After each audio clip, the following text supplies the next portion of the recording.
علیکم ورحمۃ اللہ وبرکاتہ۔ یار میرا سوال تھا کہ ابن تیمیہ جو ہے وہ تعویذ کو مانتا تھا یا نہیں مانتا تھا؟ اگر مانتا تھا تو ثبوت ہے آپ کے پاس؟ تو اگر ہے تو میرے کو آپ سینڈ کر دیجیے، مہربانی آپ کی۔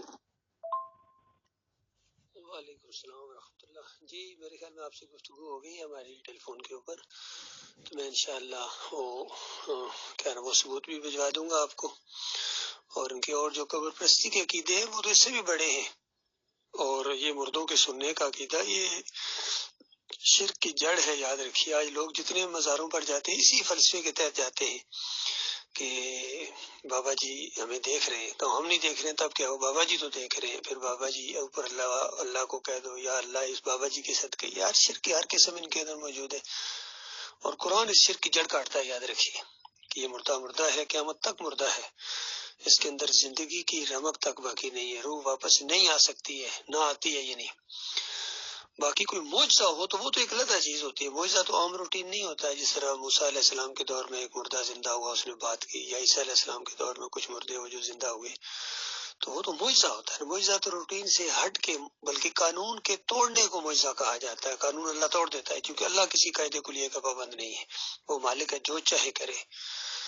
عیسیٰ علیہ السلام کی پیدائش یہ بھی ایک معجزہ ہے، لیکن عام وہ قانون نہیں ہے۔ عام قانون یہی ہے کہ مرد اور عورت کے ملاپ سے بچہ ہوگا، وہ بھی جب اللہ چاہے گا تو باقی ایک اللہ نے اس انداز سے پیدا کر دیا بغیر باپ کے، اور آدم علیہ السلام تو ماں کے بغیر پیدا ہو گئے۔ اللہ تعالیٰ تو جو چاہے کرتا ہے۔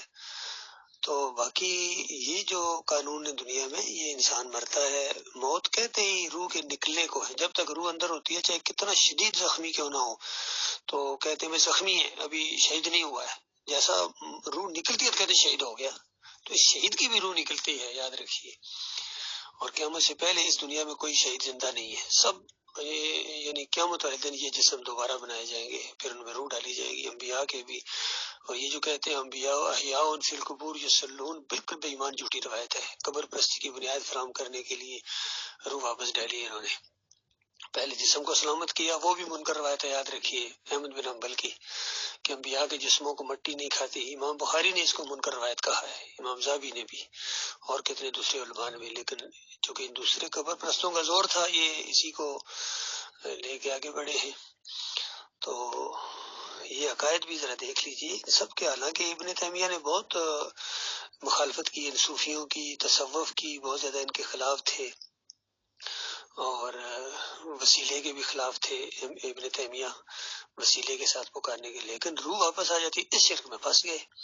تو یہ تو ظاہری بات ہے، ایک شرک میں بھی اگر کوئی مرا ہے تو چاہے کتنا بڑا مجاہد کیوں نہ ہو، عبدالوہاب نجدی کی طرح، شاہ اسماعیل شہید کی طرح، اور آج کے دور کے یہ حافظ سعید صاحب ہیں، دیکھیے کتنے مجاہدانہ انداز ہے، لیکن عقیدے کے اندر خرابی۔